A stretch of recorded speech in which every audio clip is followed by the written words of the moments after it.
This is Toon Talk Weekly, episode 277. This week, Brad and I figure out the inner workings of how to truly fly a dragon when we watch an episode of 2018's Dragon Pilot. This only shows as far as the 7th hanger. Let's see. 8th hanger, 8th hanger. Yakult. Yakult. Huh? You prefer yogurt? Then here. Oh, I believe the thing you're searching for is somewhere in that direction now. Thank you very much, ma'am.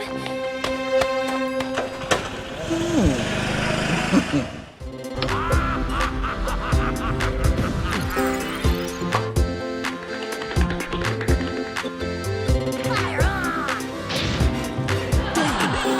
The day just keeps getting better.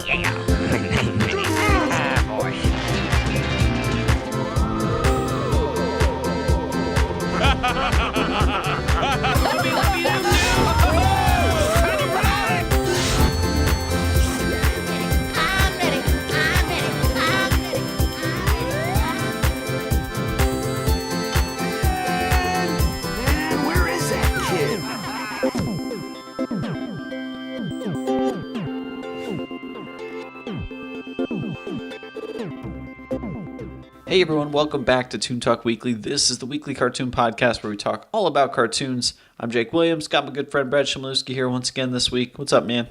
Hey, how's it going? It's going well, dude. We're back again with another dragon show. Woo! All right. There's another dragon show also on Netflix. Gosh, you know what? Yeah, that everyone was talking about too. That was getting a little more hype than the one we're watching, Dragon Pilot. But I kind of like the look of this one over the other one. But there's another one that we will probably be covering here at some point in the future. Yeah, I think it's the Dragon Prince. Yeah. So very close, but it was definitely getting talked about quite a bit. And they both came out around the same time. Although, I think in our case this week, the show Dragon Pilot, it was more that it was licensed internationally recently. But I think the show is still fairly new. Okay. So it's not a Netflix show. No, I think it sounds like it came out in 2017, but it was like late 2017. And then it started airing April of 2018, and so we just got it internationally from Netflix in September. So just a month or so old at this point.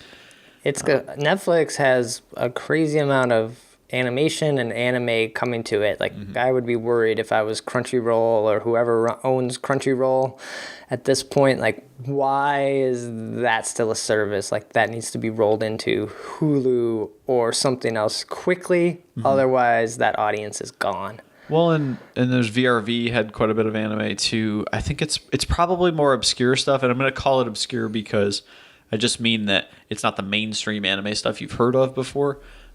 That's more of the type of stuff I believe that would come to Netflix, but I don't know. You could look at it both ways, but Netflix has over like 700 originals or something crazy. I know they just call originals really just stuff they've licensed. Yeah. In a way, but they're kind of killing it, man. They kind of have everything. Like, there's almost everything you would ever want there. The only bummer is like some stuff rotates off so often that you like could miss it if you don't check it all out. I know I mentioned Big Mouth on the last episode, but there was a episode where they basically kind of do a little plug for Netflix in it, which is kind of funny. One of the characters is kind of like trying to date this other girl who's kind of I think she's kind of poor, but he's like, what? He's over at her house and she's like, we should watch Planet Earth. It's on Netflix. It's like really, really good. She's like, I don't have Netflix. He goes on. He's like, what? It's a great service. It's affordable. It has everything you want, originals. He's like, you should really get it, or I could just give you my password and you could log in. Yeah. But don't do that. Wink at the camera kind of thing. Yeah. And I recently just saw, remember we watched that Bill Burr cartoon, F is for Family. They're going on their 3rd or 4th season, I think. And I guess Vince Vaughn is playing a character in the new season. So. Oh my God. I totally forgot and fell off of that show. Yeah. After I called it like, what did I call it? Like G is for Family. I was like, yep, this isn't my show. Or something, yeah. And I know that first season was only like 6 episodes, but then like, yeah, man, even original animation, like BoJack went on to do great stuff even after we talked about it. That show's still going. Like, it's kind of crazy the amount of like well-made animation is out there. Plus all the rave about Hilda recently. Like, man, Netflix is killing it. And so this week, we're talking about a Netflix show. It's called Dragon Pilot. Brad, where did this come from? Where did you see this? I was just literally clicking through Netflix and I had seen it. And with the trip to Japan coming up, I kind of been like, oh, I should dabble in a little more anime. So if I see images or just see people with shirts or, I don't know, just references come up, I'd be like, oh yeah, I know that. That's a Dragon Pilot, blah, blah, blah. You just wanted more pop culture in your life before you go. Yeah. I just need to like have it in me so I'm not as confused. Like, oh, who's that character? Who's that? Oh, what's that? It's an interesting way to approach it. Yeah, this is definitely a show that I hadn't seen. And then you said something about like, it looks like the people turn into dragons or something like that. And I was like, okay, sure. We'll figure it out. Right. It kind of looked like Dinobots, right? In a way, yeah. Armored dragons. Also, the cover art, the main dragon of the series, Masotan, looks like Lugia, like a more friendly Lugia from Pokemon. Mm-hmm. That's what the design reminded me of that. But so Dragon Pilot, Japanese anime TV series created and animated by the studio Bones. It's directed by Hiroshi Kobayashi and written by Mari Okada. And the anime project was actually revealed at 2017's Tokyo Comic-Con. Okay. And then began airing, as we mentioned earlier, in April of this year. Excuse me. And also licensed to Netflix for domestic and international streaming in September of this year. 1 season and 12 total episodes up to this point. What I wasn't so clear on was if this is an adaptation of a manga, because I kind of think it is. It probably is, but most of them are, right? Yeah, I mean, it's a good way to nail a fan base or to give a fan base more, is like they already like your books and your art and stuff. Why not make it a series, right? Mm-hmm. So this show, man, is charming in a strange way, but also very like the main character of Amakasu is very introspective. We'll talk about her personality in a second here, but essentially you learn that Amakasu is a rookie at the Japan Air Self-Defense Force. She's situated at the Gifu Air Base, and she decided to kind of join to distance herself from people like at her home, like back in her hometown. But she seems like someone who's not confident to be able to be a pilot, you know? Yeah, she's a little like unsure about her path in the future, right? Which is, I don't know, like every cartoon, especially every anime, it's always like, I don't know what to do with my life. It's almost I know it's not the same at all, but it's like how people call shows like Atlanta mumblecore, where it's like this idea that it's just like mundane things that people who are in their 30s and 20s like can't figure out, like but she's much younger, but I just mean like, you know, life's problems sort of situation. Mm-hmm. That's just a coming of age story, and it's repackaged over and over again. And then often in plenty of Japanese shows, they often have obsessions with pets, digital pets, real pets, just some sort of thing that is a creature. And then there's always the like, oh, well, they're more than just a creature. They're my friend. Sure, yeah. Giving them a little bit of a personification there. So I'm not going to get into right now what Amakasu figures out about the Air Force Base and her role there, because I think we're going to talk about that when we talk about the pilot, and then we might run into a little bit more of what happens after that. Okay. But mainly what we should know is that Amakasu is the main character. She has this weird trait. I'm not going to call it weird, I guess, but she's very shy and not confident. However, she just speaks out a lot. Zero filter. No filter. So it's kind of like a very exaggerated version of whenever you've said something out loud, but you were just thinking it and then people heard you. She does that from time to time, but she also does it all the time. Thoughts that have really should have been kept to yourself. So I think she has this weird candid style of just like saying exactly what she's thinking and letting you know. Excuse me. One of my favorite things from this episode was actually when she's offered a free yogurt drink. Mm-hmm. And she literally tells this woman at the end of the episode, like, actually, I like the orange ones. And the lady's like, oh, good to know, and walks away. Like, good for you. Like, I gave you a free one. Shut up. You shouldn't tell me what you want. Yeah, it's kind of I've also been watching this show with my wife, Atypical on Netflix. Also, great service. Yeah, great service. And it's about a autistic kid, and a trait of many autistic kids is they also can't lie. Like it's not always the case, but it's some of them, and he is one of those characters where just like, he's just going to tell you, like, someone's like, oh, does this shirt or does these pants make me look fat? Yes, they do. You should probably change. Like, there's no lying. Like, lying doesn't exist. Like, why would you lie? You could just tell someone the truth and just move on. So she kind of has that sort of trait. Right. And so let's talk a little bit about the pilot here. And then, Brad, I know you said you've caught a few more episodes after that. So this is definitely in the anime fashion. Like, the story all kind of goes together. So the first episode, the pilot, and actually these episodes are like longer than normal. I think they're 25 minutes. I don't know if that's a web thing or they would air that way in Japan too. But well, there's no commercials, right? True. Yeah. So probably. Yeah. But a bulk of this episode is literally establishing where this base is, the pilot. So really, in a way, not a lot happens, but also in a way, everything happens. The reason for the show existing happens in this pilot. You get to learn a little bit about Amakasu, her role there, and how she's just really not confident of being this rookie pilot, but she kind of went off there anyway. She gets, I think, restationed a couple times, or her job gets changed. And at some point, she's trying to track down where she's supposed to go for this new position or whatever. And she ends up in a very empty, dark hangar that exists on this Air Force base. Hangar 8. Hangar 8. And inside Hangar 8 is just a giant pool. And she's scared and not sure what she's supposed to do there. I believe in the scene, she's terrified of being alone, that she thought she went to the wrong place, and she's having anxiety and all this stuff. She starts looking at her flip phone.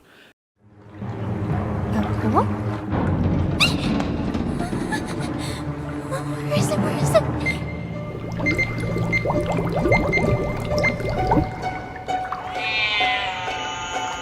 Oh, my precious Goro! The world is just so cold and cruel. All I want to do right now is snuggle up against your warm, fuzzy tummy. Huh?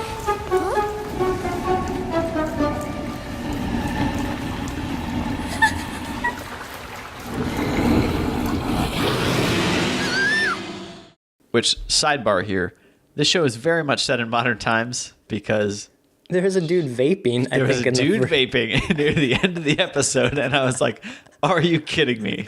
Yeah, when that happened, I was like, whoa. I know. I've not seen someone vape in a cartoon. That was like, took me out for a minute. I know that it's not meant to be funny, but I laughed out loud when he pulled out a vape and just started vaping. And I was like, okay. But her pulling out the flip phone and like using the flip phone, I didn't think anything of it. Like there's plenty of anime that really you don't know the time zone or where it's set, because they always have like weird, like, oh, there's dragons here or there's magical creatures. It's like, all right, I don't compare my technology that I have to what's happening in anime usually. But in this case, it was kind of a plot point. Yeah, cell phone plus vaping. It's definitely set in modern times. Anyway, so in this hangar, she's sort of looking at her phone because she has pictures of, I believe, her cat back home, and she's trying to like calm herself down. But from behind her emerges this amazing creature, this huge beast, and I think it initially like eats her and then spits her out. Basically, in the next scene. Like, yeah, we get her in the hospital, and she's sort of like a little bit of, I don't know what happened, and I believe the captains or lieutenants or whoever her like people are there like, this is great, this is exactly what we wanted to happen. And as the watcher, you're a little confused too. You're like, what? I don't even know. It's like, did she get eaten? Did she die now? Yeah, they're trying to piece it together, and she still seems reluctant to agree and go along with what everybody kind of wants her to do, which she sort of starts to learn here that actually the history of this base is that, are we to understand that all of these jets on this base are actually concealed dragons, or just some of them? No, I think it's just some of them, Okay. and that's only it seems like only the women are able to be dragon pilots. Right. And so in this case, we learn here that this base has this one dragon, Masotan, who is this main dragon here, who they've been trying to court a pilot for so long. In this world, if you are a dragon pilot, which is basically they believe that dragons are destined to like build the future, that they have a role to unlock the key to the future of whatever the world's going to be. And so it's a very prestigious thing to be considered a dragon pilot. The logistics of being a dragon pilot in this world are that you don a dragon pilot suit that is a suit that cannot be destroyed by like stomach acid, basically. And to fly said dragon, you get eaten by it. You get swallowed by this dragon. Suddenly you're just in its guts. And as we learn near the very end of the episode here, there is a digital readout that kind of like pops up. You can kind of like see through the dragon's skin and guts and all that stuff. And it's essentially you touching both on like virtual digital floating UI as well as pressing parts of the dragon inside as if to move. It's like that thing of like picturing somebody in your brain like pulling on wires and it's making your arms and legs do stuff kind of thing. So kind of gross, right? Third class Amakasu. Yes! Listen up. I need you to follow my instructions word for word. Understand? Yes! You're wearing your HPR, right? Press the switch on the back of the helmet. Do you mean this thing? OTF control program has been activated. Next, tap module PTV2 displayed on your visor and activate it. Let's see. There it is.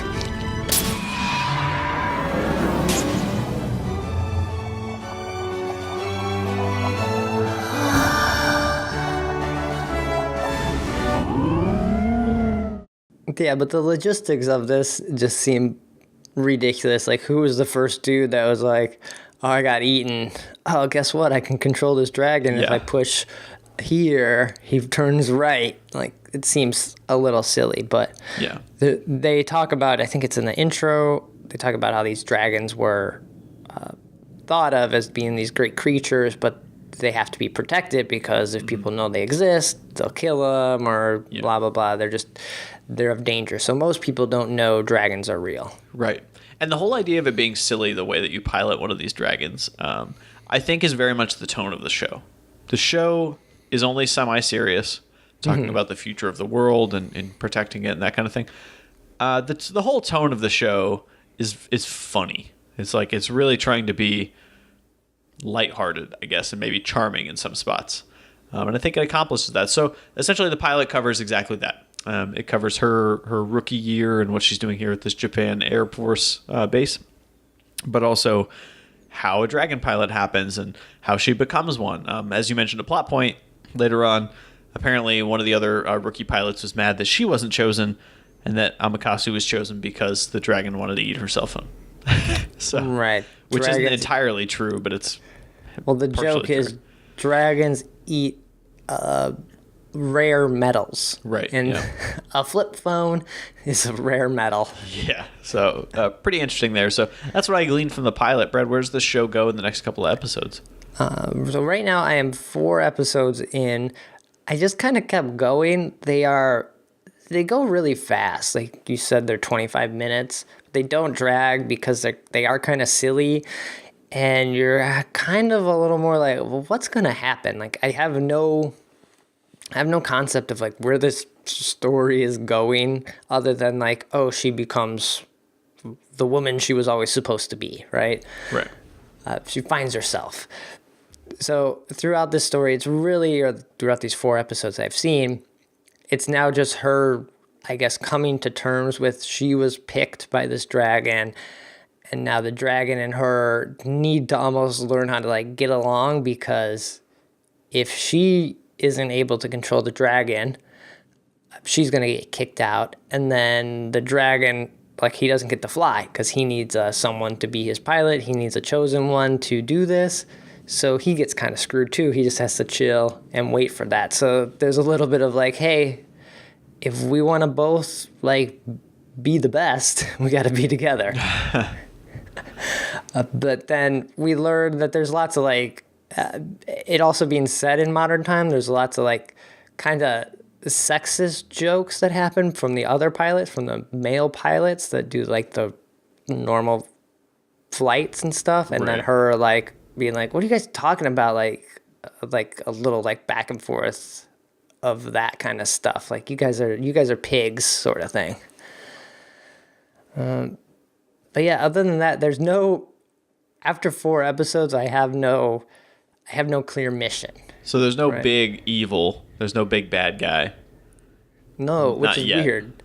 Which is very weird for an anime or any sort of story. Like if we think of like Pokemon, he's on a quest to become the best and he has to, get all these gym badges. In Fairy Tail that we watched, I don't know, a few months ago or talked about, there's always a new quest that they have to do every like 3 or 4 episodes. Mm-hmm. And that just is kind of an anime thing.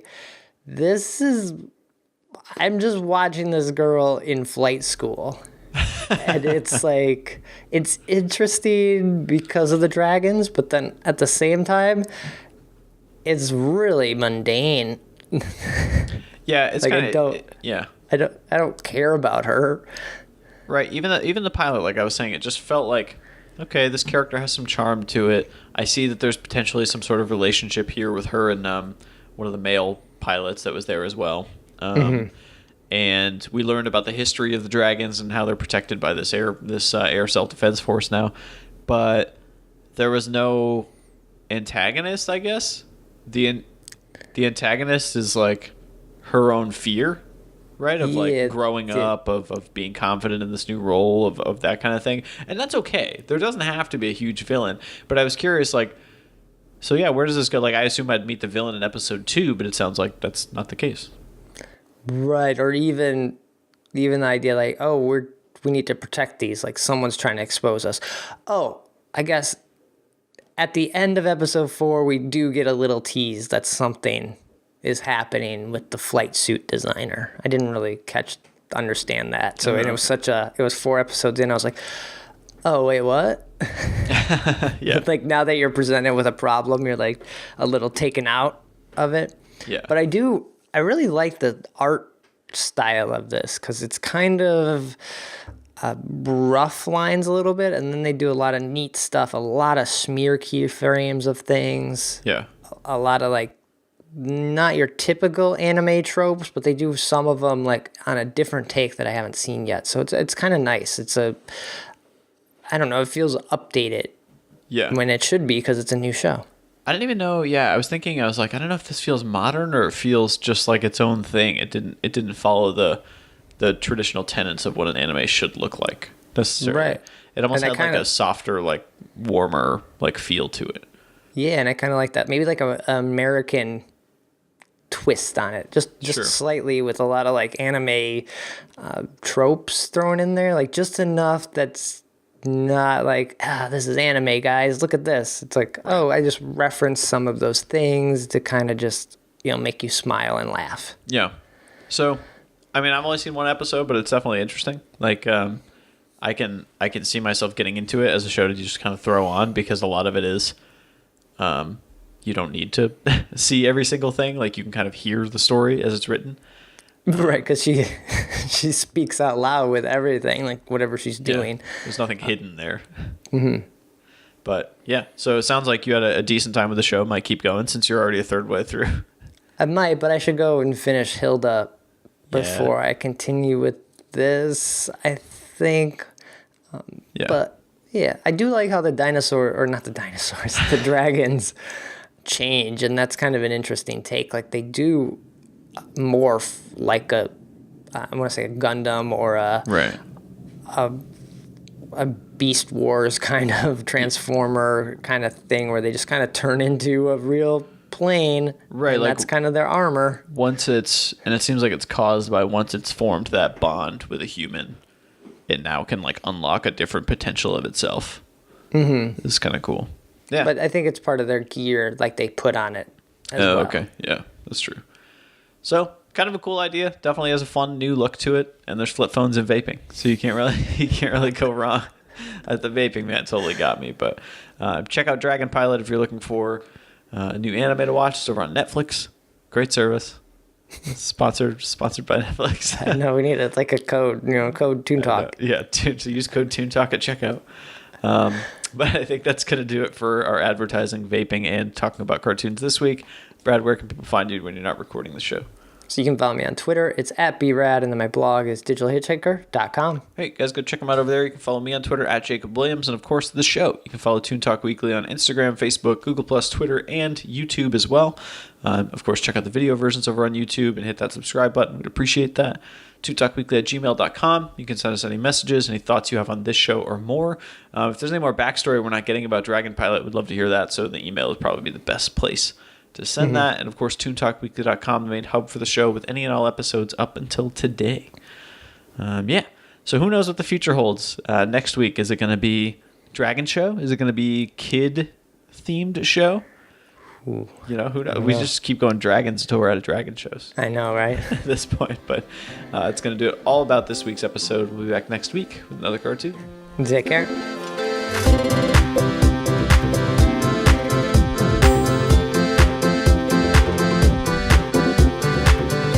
To learn more about the show, visit toontalkweekly.com or follow us on Twitter @toontalkweekly.